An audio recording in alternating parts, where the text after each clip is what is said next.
Today I'm gonna talk a little bit about world building. Some of you guys have had some questions about kind of how we think about our world building at Riot, and I just want to walk you through that process and also how world building has evolved over the years.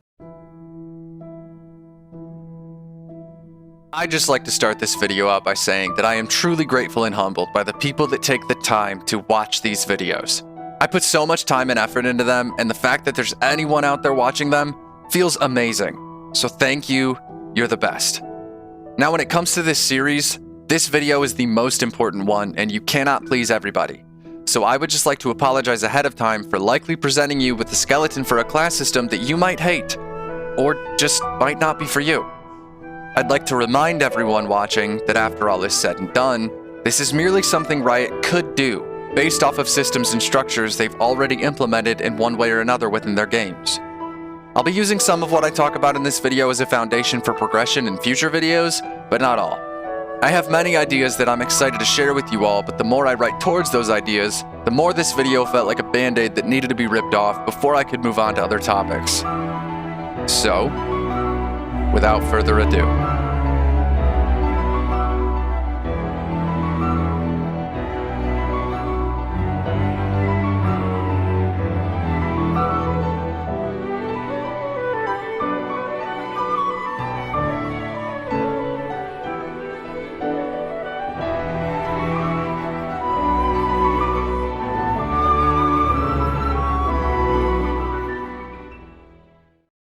All of us are pretty familiar with various class systems across various games.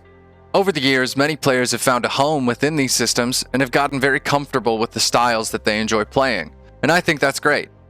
It's very healthy for new games to provide people with systems that they can immediately find a home in. It can make entering a vast new world seem a bit more familiar and easier to fit into. I myself am typically a paladin player that has never been mechanically sound enough to pilot a rogue. I also don't like dying to rogues, and being invulnerable makes that much easier. Now I can understand why a company would want to play it safe by fitting all their square pegs into these round holes. We've seen many variations of these same cut and dry systems within MMOs over the years, and looking at these, it'd be pretty easy for Riot to milk these archaic systems for all they're worth by giving us the standard warrior cleric rogue. To be clear, they could absolutely milk these systems without milking their player base for easy money. This is a legitimate avenue Riot could go down, and they could do it in a fun way that doesn't disrespect their players. I just personally feel like Riot is already well beyond these concepts, and I would like to explain what I mean. All of this is speculation and my personal opinion, and will have zero impact on what will actually end up being in Riot's MMO. We wanted to make sure that the champion pool and the IP could facilitate as diverse a cast of characters as possible that could all bring unique fantasies to the experience. The challenge with having such a diverse cast of characters is that ultimately, to imagine them in the same world, it becomes hard. And we made the very conscious decision that we'd rather have a world that can accommodate unique and diverse and offbeat characters than have a world that was like super consistent and thematically constrained, which would have been easier for storytelling, but I think would have hurt the game. League of Legends hosts a collection of over 150 unique champions, with its 160th being released right around the time that I recorded this video. Each of these champions have their own unique kits, playstyles, and abilities, most of which can be utilized in multiple ways. Shockingly, they've already managed to fit every single champion into a pretty well-rounded class system, with some champions even falling into multiple categories. Now beyond these staple classes, there are unspoken classes like bruisers and enchanters. And within the game, the champions get even more diverse, with some tanks on occasion doing damage like assassins, some mages becoming tanks, and some fighters becoming truly unkillable. I don't say this to knock on the balance team at Riot. If anything, I'm actually trying to nod at them, because, believe it or not, the balance state within League of Legends is the most monitored of any game I have ever played. A lot of people love to hate the way that Riot manages their game, and I think it's because it's very easy to do. It's easy to look at something that can literally never be perfect and point out all of the reasons why it's flawed. But the reality of it is that Riot patches their game and tries to tweak their champions to keep all of them playable and reasonable more often than any gaming company I know of, despite it being an impossible task. And I think that's one of the bad things about Blizzard is that they don't balance the games proactively enough, and they don't respond to unfun metas being developed quickly enough. My understanding is that on average, Riot patches their game roughly every 2 weeks. I don't know if you're aware of how lucky you are if you play League, because if the class you like to play got nerfed in WoW early into an expansion, you usually felt absolutely useless for a solid 6 months if you didn't take the time to level a new character that you may not even care about at all. When your champion or role gets nerfed in League, you at least have different ways to build and use the champions you love to play, and you don't have to spend an eternity leveling up another one in order to play a different role. Now, part of this is obviously due to the fact that MOBAs and MMORPGs are drastically different games. But there are certainly avenues Riot could go down to attempt to give us the best of both worlds in their MMO. So if Riot even attempts to monitor and update the classes or systems in their MMO as often as they have League of Legends, it would be an absolute fucking blessing to any player that has ever spent the time to level, learn, and gear a character all for fucking nothing. With that said, perfectly balancing any online game is by design an impossible task. People want options. People want to differentiate themselves from everyone else. And despite how many people there are that you know that play exclusively Zed, Yasuo, or Yone, not everyone wants to be the exact same thing. So in theory, Riot should try to set themselves up to have a class system that not only incorporates all of the unique abilities and champion designs they've already developed within League, but also not make it a chore for players to enjoy the game if the playstyle they favor isn't currently the most effective. I'll give you an example. Looking across this vast roster, you could categorize all of these champions thematically based on how their kits tend to function. I've taken the liberty of excluding champions that would likely not be a playable character that you could make yourself within an MMO. I've also taken the time to loosely attribute 2 themes to each champion, with most likely needing more than 2 themes, and some maybe needing only 1. Now, taking a massive leap forward, you could think of each of these themes as maybe a talent tree, or dare I say it, a rune page. Imagine they'd be set up similarly to how they are in League of Legends. Only here, think of each keystone as an actual full-on ability. For instance, some of the Might rune page's keystone abilities could be Garen's Q without the slow cleanse or silence effect, Pantheon's Q without the execute or the ability to throw it yet. Now, as you progress in levels, you could either continue to put points into these abilities to rank them up, put points towards augmenting the abilities such as making the decisive strike type move silence, or move on to a different keystone ability entirely. Even if players picked the same page, their characters would quickly become drastically different. These differences would only intensify if your options for augmenting your abilities changed or increased depending on what other pages you picked. For instance, if you took Frost Magic as your second tree, then maybe you could augment your ability, which is reminiscent of Garen's Q, to also slow the target. Perhaps Light Magic would give you the option to make this ability outline the target even if you were to lose line of sight.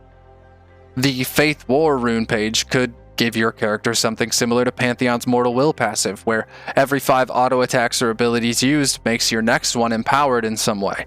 The possibilities are absolutely endless, and this is just one page. Upon creating your character, you would pick 2 of these rune pages.